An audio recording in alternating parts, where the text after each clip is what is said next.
athletic inside 3-4 linebacker. But they took Gross Matos. So we'll see how that goes. And they got Kenny Robinson from the XFL by way of West Virginia. And I actually don't hate what the Patriots did. You know, like you said, I might have taken some other safeties over Duggar, but I don't think that was an outrageous reach. And same thing with he's perfect for them. Yeah, he's perfect for them. So they got perfect guys, but I would think I would have taken a QB at one point. Yeah, I don't see why they couldn't have took Jordan Love. I like what the Chargers did in the 4th and the last round. I don't know, in the 5th and the 6th round, they kind of took some special teamers, but I think you do need special teamers. So I honestly think they won the draft. The Patriots? I mean, Chargers? The Chargers. Because you gave up a 2 and a 3 and got a day one starting linebacker. Like, Kenneth Murray now solidifies their defense. Well, yeah, now they got a playmaker on all 3 levels.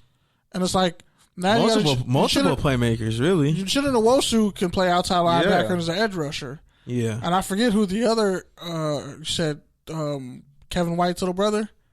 Kazir White. Yeah, so he was hurt, but he's coming on. So you got that. They'll be probably competing for that other Perriman inside linebacker spot. Perriman might play outside. But they run a hybrid defense. Yeah, so I imagine Murray will probably be Murray should probably play outside, and Perriman plays I think middle. He'll probably play weak sidebacker. Yeah, he runs a 4-5-1, so it's like you kind of got to. Like him and Nwosu on the outside, and Perriman just back in the middle. Because Perriman ran like a 4.68. So there's no point in putting him on the outside, and he's had multiple injuries. So like he can be your middle linebacker. He's fast enough and quick enough. And then you got Derwin James, but like the fact they go Herbert and then re-up, trade the second and third, get Murray, which probably prompted the Ravens to take Queen, if you think about it, because Queen went to the Ravens at 26. The Chargers traded up to 23? So yeah, the Patriots pick. And then they got Joe Reed, great versatile player out of Virginia, who can play some running back and some receiver. And I think they got a couple other guys in that draft class that were pretty good. I mean, I already said it last week, but I feel like the 49ers won the draft because not only did they essentially filled all their needs from free agency. They got it without reaching for anybody and actually got like top talent at each position. So the fact that they got Kinlaw is just cheating. Like Von Miller was pissed. He's like, I wanted Kinlaw. But he knew they were gonna I knew they were gonna take a receiver. But if you had to pick for the AFC from the 4 divisions, we'll just start AFC first. From those 4 divisions, who won? Just one team per division. Who won? Starting with the AFC. Per conference, you mean, or division? Per conference. So, like the AFC North, who won that? Per division, you mean? Yeah, per division. So the AFC West, I would say, is between the Chargers and the Broncos. I don't know. I mean, I think you could make a case for either of them, honestly. But who was the better team last year? I mean, I think record-wise, the Broncos, but talent-wise, probably the Chargers. That's what I'm saying. So I'd say I'll say Chargers Denver won rub. it just because I feel like they're farther along in their retool, whatever you want to call it. You can see their foundation. Yeah, they already have their foundation. They got 2 tight ends who both run 4.4s. Yeah, versus the Chargers are kind of redoing that whole foundation. I mean, not really. I mean, they lost their starting running back and their starting quarterback. Yeah, but Gordon's on the Broncos now, and Phillip Lindsay's an afterthought now. They have and Royce Freeman honestly never really got a fair shot. Like, Denver has too many running backs. So yeah, but now they have receivers too. Exactly. So you have Drew Lock. The corner they got. Ojemudia is a good pick. The Iowa corner? Yeah, he's solid. So if you look at that, he ran a 4.46. He ran a really good time. So if I look at the Chargers, Bosa, Ingram, I'll tell you what. I'll say the Chargers won it just depending on what Joshua Kelly does. Like if he could actually crack the rotation. I forgot they got him too. And actually get some playing time and actually make a difference, then that's probably enough to edge them out over the Broncos. But he might actually be better. But next than year, Gordon. when I think about next year, I think the Broncos are going to be using Judy and Hamler right away. So I feel like that alone is enough to give them the edge. That offensive line is terrible, though. They got some guys. They fixed it. They've been hurt though too. They've had some injuries. They've had turnover. Yeah, I would give it to the Chargers because if Herbert is everything he says he is and can beat Tyrod, and then you already have an All-Pro receiver in Keenan Allen, Mike Williams. Well, Taylor's supposed to be the starter, so at least from day one. So that's why I'm hesitant to say they won it. The Chargers won it outright right now because we don't know exactly when Herbert's going to debut. So, and the Chargers could sign Jason Peters, so there's that too. So I feel like I'm looking at it, and me personally, I would give the edge to the Chargers, but I can see why you think it's Denver because Denver's future looks brighter, but also Von Miller's on the other side of his career.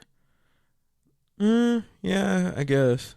So that's why I'm like, yeah, you fixed the offense, but Von Miller has no pass rush help. You let multiple guys walk out of there and didn't replace them. Well, I think Bradley Roby put together a solid year last year. With Houston? No, I'm sorry, not Bradley Roby. What's the other end's name? I can't even tell you who the other ends are. Because Chubb got hurt. Yeah, there you go. Chubb towards ACL. Chubb, but he was looking good before he got hurt. Yeah, he was the defensive rookie of the year, pretty much. So I give him that. So there's Chubb, and then there's Miller. But Chubb has to come back healthy. So now it's AFC West, AFC South. So I would say between Jacksonville, Indy, Tennessee, and who's the fourth one?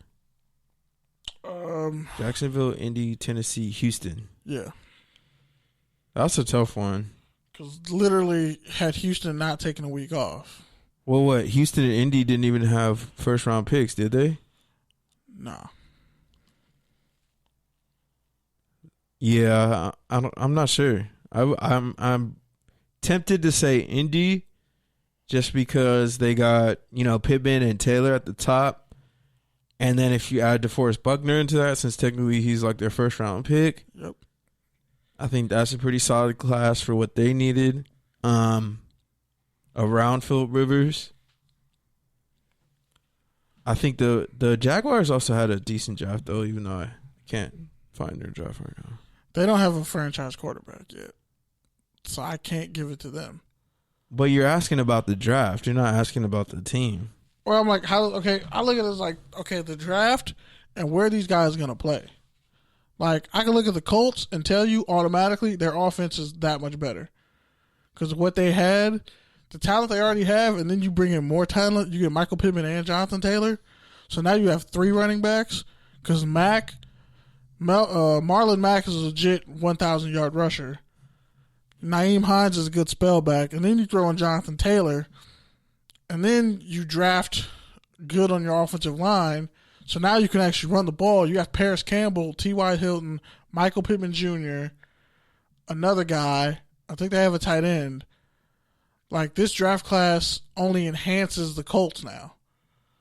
And I think they have just enough to get past Houston. Which Houston, I don't know. They got a bunch of injury-prone jitterbug receivers. Like, I like what the Jaguars did at the top of the draft, but I don't see how, like, it doesn't hold up the rest of the way. Yeah, after, like, the 4th round, kind of seems like they just were doing their own thing. Swing and a miss, yeah. And Houston, it's like, okay, you got guys, but you don't have DeAndre Hopkins. So these rookies are good, but and if we're looking at, like, the Cardinals, like, their second-round pick was DeAndre Hopkins because they got him in a trade. So if you look at it that way, who you're trading, who you're giving up, picks and players are value. So David Johnson. Yeah, I mean, I don't not like what the Texans did. I feel like getting Blacklock, Greenard, I feel like those dudes are going to be able to fit in their defense right away. Did you see what's his face? Heck is a decent pick in the 4th round as a developmental tackle. O'Brien was pissed. He's trying to work the phones. But, yeah, I mean, I like what they did, but I don't think it's better than what Indianapolis or Jacksonville did. Yeah. I guess I'll say Jacksonville.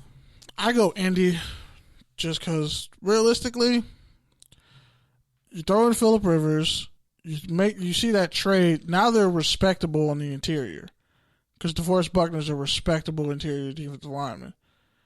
You get some edge guys, you get some linebackers.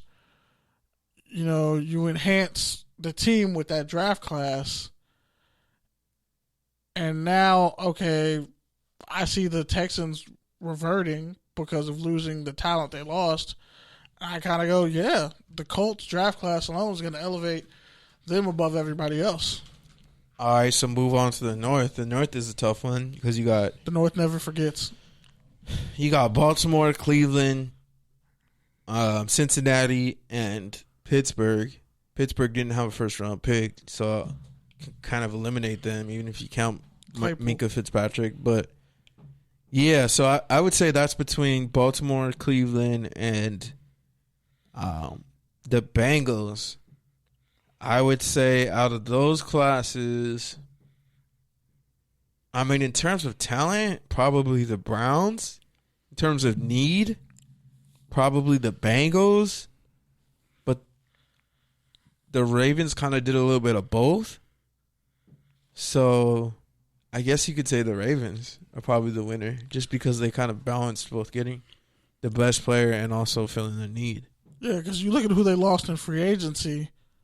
Well, they have an answer. And then losing Marshall Yonda to retirement, they replaced everybody. And then they got J.K. Dobbins because guess what? Mark Ingram is 30 plus. Yeah. Gus Edwards is a cool backup who gave you almost 800 yards rushing. Yeah. So now if the next maturation of Lamar Jackson is him running less, well, you got J.K. Dobbins. Yeah. And you have 3 running backs who you can feed the ball to. And we saw them use 3 running backs 2 years ago before they signed Ingram. So exactly, they're not afraid to use a big committee. And then you look at,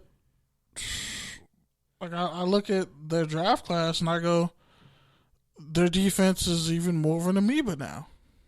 And then you move to the East. You got the Patriots, the Dolphins, who else? Jets. Jets had a good class. Yeah. And who else? It's the Dolphins, the Jets, the Bills, and the Patriots. Oh, the Bills. That's who I forgot. So, I mean, it's got to be the Jets, right? In that class? Even though I feel like the Bills, still the worst team. The Bills did a lot with a little. Yeah. But in terms of getting the highest upside, you could probably say it was for sure the Jets.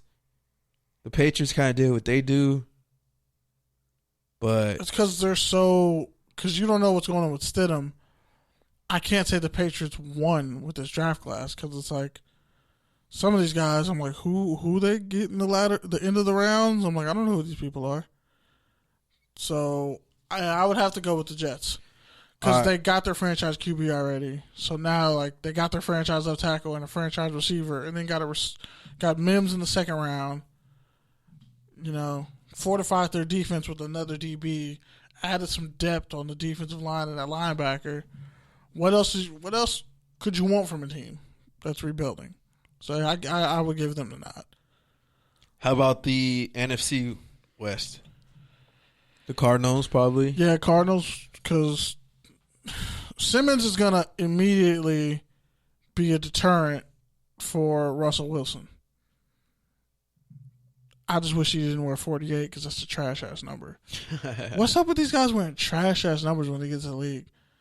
Like, I'm glad Ceedee Lamb is wearing 88 because I'm tired of seeing these receivers wear 13 and 12 and 10. Like, pick something in the 80s. What's wrong with y'all? But yeah, anyway, it's got to be either them or San Francisco for that. I would say Kyler Murray's a better quarterback than Jimmy Garoppolo. And the fact that you traded your second-round pick to get DeAndre Hopkins. DeAndre Hopkins is a dog, and they got like 5 receivers. They got, and mind you, Hakeem Butler was hurt last year because he broke his wrist. Yeah. And he's like 6'6", 6'5". He's fast too. So you got Hakeem Butler